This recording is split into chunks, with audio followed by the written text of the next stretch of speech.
not gonna introduce anything. I'm just It's hard to follow up that interview, but yeah. All right. So the NBA All-Star Weekend just happened, Steven. And I'll be honest, there has not, looking back at it on social media, I think it was probably a pretty cool NBA All-Star Weekend. But it still not sells me on the idea that I need to take time out of my day to watch the NBA All-Star game. I totally agree. I'm pretty stoked that Kawhi got the new Kobe MVP trophy. That was pretty cool. Um, the new format in the fourth quarter makes it interesting, but I still didn't watch it. So we're basically we're gonna talk about what we saw on social media because I didn't take the time to watch it either. It just Right, but doesn't appeal to me as it used to do in the past, and maybe I don't know. maybe when I was a kid and I wasn't doing anything on Saturday nights.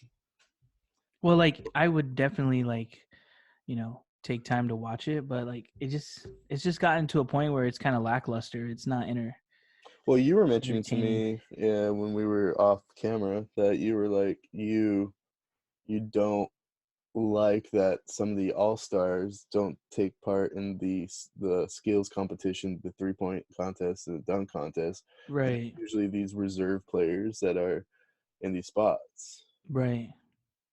And I to an extent I agree with you because I do feel like it kind of gives these players like a spotlight, but at the same time, like it's one thing if I'm probably gonna mispronounce his last name. Is it Levine who won it a couple years ago?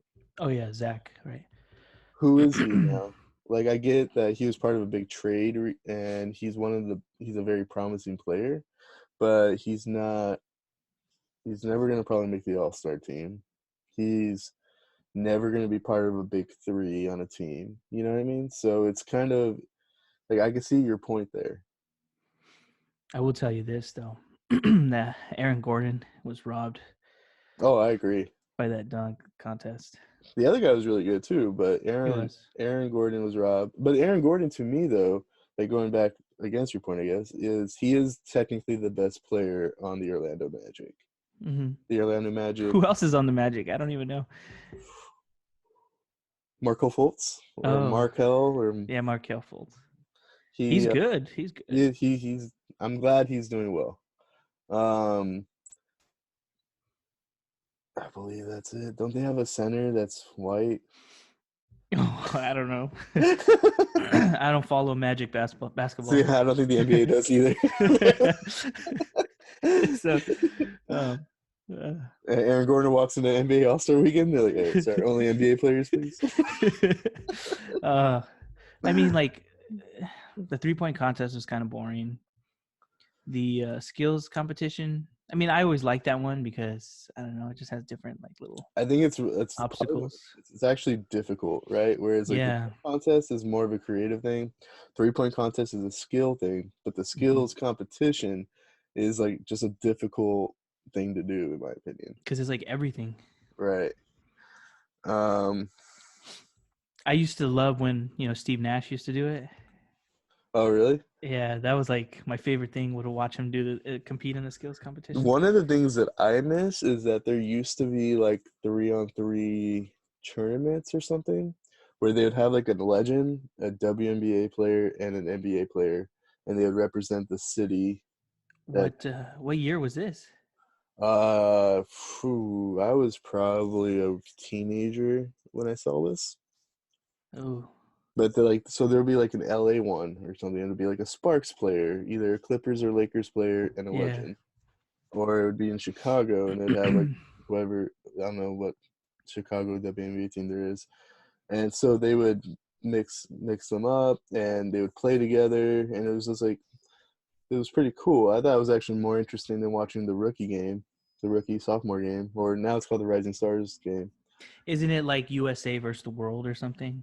Yeah. Versus the world team? Yeah, See, the it's thing is, like whatever. like I brought this up to you because I think hockey does this. Like they do like a tournament format where they have like the Pacific Division, the Metropolitan Division, and I don't know the other two divisions or whatever. Hmm. And they hold like a tournament, and then whichever division wins, And to me, I think it would be interesting if the NBA incorporated that because technically you'd have more All Stars. Now I know the All Star getting becoming an All Star would probably mean less Mm-hmm. because there's going to be a lot more. But I think it would be a lot more competitive if you had like divisions, and you could have maybe the divisions win home field or home court advantage in the playoffs for like the first round. Like if Right. you were on the Pacific team and the Pacific team won, Mm-hmm. doesn't matter if you're the Suns or the Lakers. It doesn't matter if you're the eighth seed or the first seed. You get home field advantage, home court advantage in the first round. I don't know. That'd be pretty cool. Yeah, because I just feel like it's not. It's just. It's like you're spending time to watch people just fuck around. Oh, excuse me, mess around. Like they go out there. I mean, it's not serious. I understand that, but Yeah, like I'm not one at of least those this. guys. This format though, it seemed a little more competitive. Yeah, I'm not one of those guys who gets super like, oh, they don't play defense and stuff like that. Like But I understand the NFL Pro Bowl. Like you're not gonna go blow out your knee for a Pro Bowl game, right. but like this is basketball. Like, like. To me, if they really wanted to make it a little bit more competitive, being honest, Hmm. is the starters only. No, you'd probably lose ratings. I was gonna say, you know who probably gives a crap more than the starters? The reserves. Oh yeah. And I was like, if you just let the reserves play the majority of the minutes for the rest of the game, I don't know too why sports are moving towards this. Like I liked it when it was like conference against conference, when it used to be right? the Western Conference against the Eastern Conference, or in NFL, the AFC versus the NFC. And now it's like they're getting these team captains, and yeah, they're the big stars, and then they, you know, draft their team. But It's fun a little bit, and it adds uh, like another day, right? Because there's a draft special now, like a week beforehand or something like that. right. So I get it. Do you watch the draft special? No, I get it from a ratings standpoint that maybe that's why they do it. But to me, yeah, I think there should be. I don't know, like you said, I really liked it when it was the West versus the East. Who cares who's on each side? I think that they started to realize like the West started buying all these players, I was gonna say, like, well, that's like a perfect time for the East to say, "Hey, look, we're just as good as the West," and right? yeah, and that's where like you get players like Brandon Ingram or somebody to step up. And actually, the Pelicans are in the West, huh? That example doesn't make sense. Somebody on the East, or but the funny thing is like the way they drafted it was pretty much West versus East, anyways. So Sort of. I don't know, but I'll be honest. Like, they'd have to change a lot for me to get super into it. Mm-hmm. Um, I think they need more star presence on the Saturday special they do, Right. and I think they need I don't know. I'll just change the format of the game a little bit. But they last night seemed a little bit more interesting, but mm, Yeah. Well. it's not gonna make me watch it next year probably. Yeah. Well, I'll, we'll see. and me and Steven like talking about sports, so we're gonna probably just continue that trend. The Astros thing. So there's more stuff that's come out. The commissioners recently said something on the lines of like the World Series trophy is just a piece of metal, so why would I take that away from them?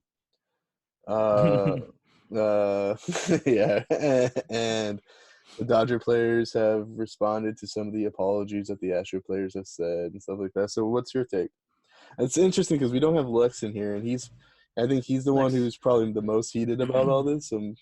Like, So I'm gonna take it just from a general standpoint, not as a fan, like a Dodger fan or whatever. But so I think Cody Bellinger, he had some words, and then what's his name, Correa, right? mhm, Responded and talked about Altuve and his MVP. Well, look, whether you cheated or not, you're on a team that a majority cheated. Period.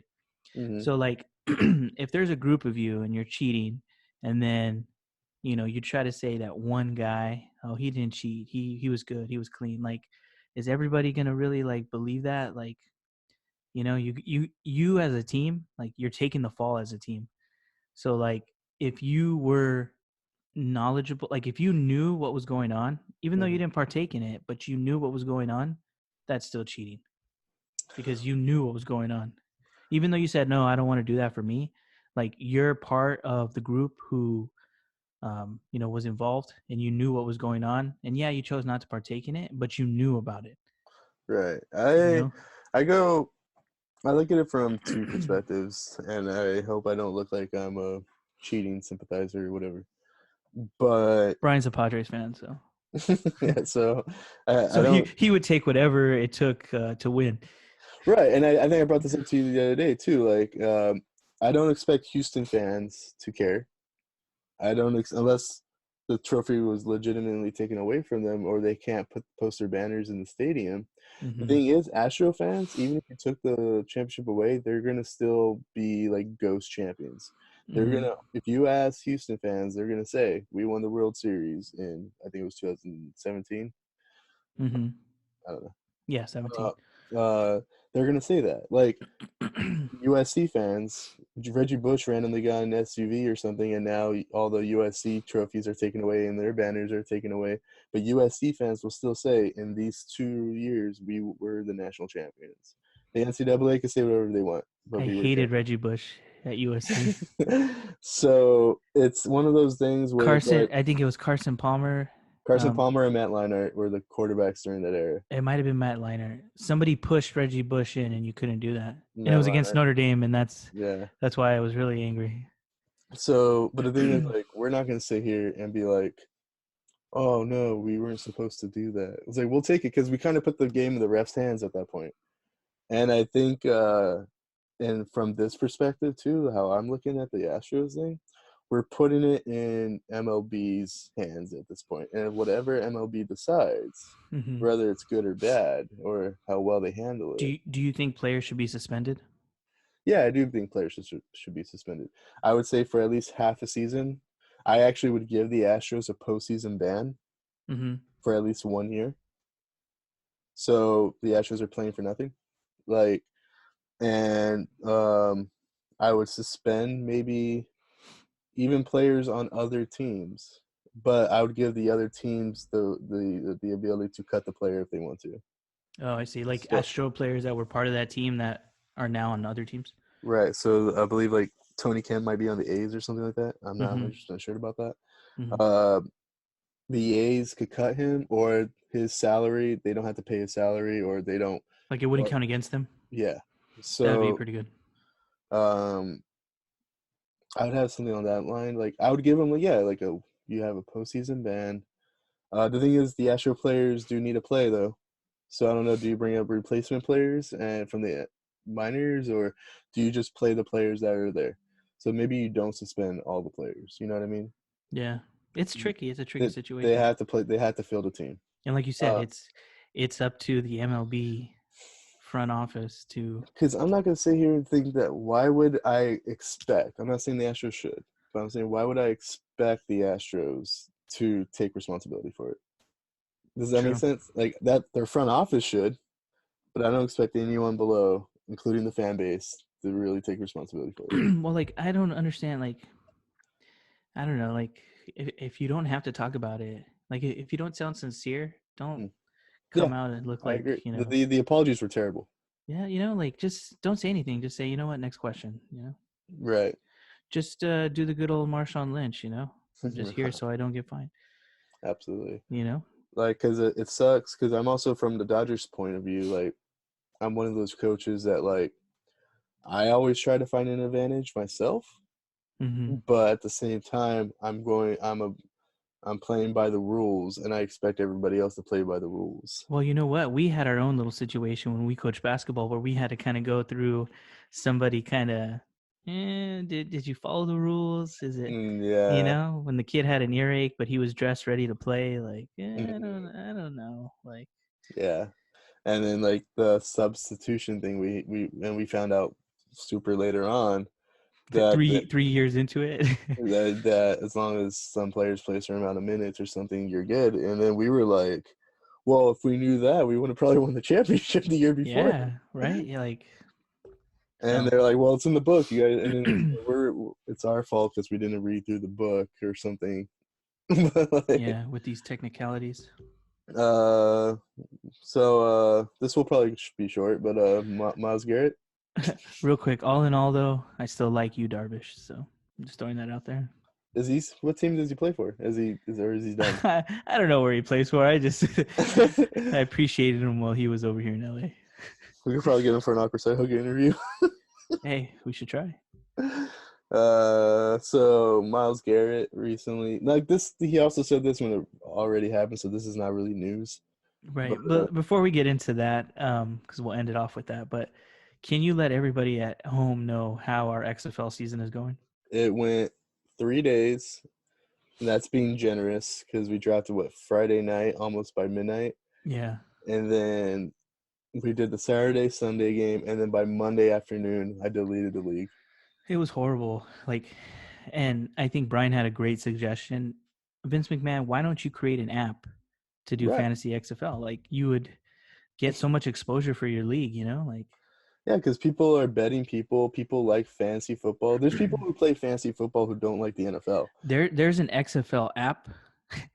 And you know what? Correct me if I'm wrong. If any of you guys out there actually have the app and it does have fantasy on it, let us know. But from what I saw on the app, it's more of like just the scores and kind of, I think, betting and like, the over and under and things like It's- that. I know like DraftKings and FanDuel or something like that does like daily fantasy. Mm-hmm. But like I said, like there's people who don't even like to be honest, I'm not gonna watch a Browns Bengals game, but Mm-hmm. if I have a fantasy player in that in that game, I'm going to watch the game. Yeah. So like if you want people watching your product who might not be interested in it, but they might be like, well, I drafted some guy who I have no idea who this is, but he plays for the LA Wildcats. I'm going to watch the LA Wildcats game, Right. and all four games that the XFL has too are on the air. Like, you're not going to miss a game. You know what I mean? Like, it's not like there's two games playing at once and you have to choose between one. Mm-hmm. So I'm just saying, apparently the XFL is doing okay though. I don't know how week 2 went in terms of ratings, but they're doing okay. But I'll the be honest. I haven't watched one like XFL game. I've only seen like clips from like I Instagram. I watched half a game last week, and I watched the final 2 minutes of a game this week. Um, yeah, it's like the NBA All Star. It's like there's nothing that makes me want to watch it. Yeah, I'm sorry. um, Speaking of football, Okay. Miles Garrett accused Rudolph of using a racial slur, and that's why he did what he did. If people don't remember, he like hit Mm-hmm. him with a helmet.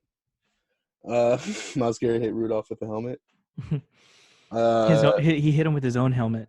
yeah. So he yanked Rudolph's helmet off of him and then ended up freaking clubbing him with his helmet. So he said that well, it's because Rudolph said the N word, Mm-hmm. and Rudolph's like that's a lie. The NFL said we turned the mics off because they're usually the players are mic'd up. They turned the mics off after the snap, so they didn't record anything. Which I don't know if that's exactly true because just because you turn a mic off does not mean you don't still record stuff, right? Right. So, Which is weird because don't like sometimes on the field they're getting what they're saying during the play, hmm right? Like when you watch the little mic'd up clips. right, yeah. So I don't know. I don't know. But number one, I don't think it's true. You don't think it's true that he said that? No, I I mean, think I it think does. Miles Garrett needs to dig deep down in his bag of tricks and try to find some way to justify what he did. And even if Rudolph did do that, you're a professional athlete, and that was just like blind rage, hmm like just freaking clubbing him with a helmet. Like, dude, like, I think it was just more of a frustrating season wrapped up in like a moment. oh yeah, like that too. You know, which I most disappointing season, Cleveland Browns definitely again. They Oh, do not cease to find a way to ruin their own season. which is interesting. It's interesting that they got rid of their head coach after one season too. I never thought he was a good fit. I don't know why they hired him in the first place. I think it was just like I just don't think his system worked with those players. I agree. Uh, It's just I don't know. But the NFL is about winning. If you don't win, you're out. That's true. So Brian and I know a couple things about winning. We have two on Ontario City League Championship trophies. Mm-hmm. Uh, I don't know where mine are. Your shirts. Yeah, I have one right here. The Heat. This one was cool because we had to come back like by like Does it say championship on the back or anything? yeah. There you go. It said we lost to both teams by 20 plus points who we had to play in the playoffs and we beat them both. Yeah, during the season we lost to both of these teams by like 20, and then in the playoffs and the But championship. I don't know why, but running through the competition with that last team we had felt really good. Oh yeah. Like like there's something special about beating a team by 60 points and only giving up like 10 points. Like I always say, you develop character by losing, and I think we developed a lot of character during that we helped other teams develop character during that season. And the most interesting thing I always look back on that season is we played like one of the worst teams and we only won by 12, right? Mm-hmm. But they had heart. They had our and I remember me and you were so mad that the game was under 20 points, like the lead was under 20 points. Yeah.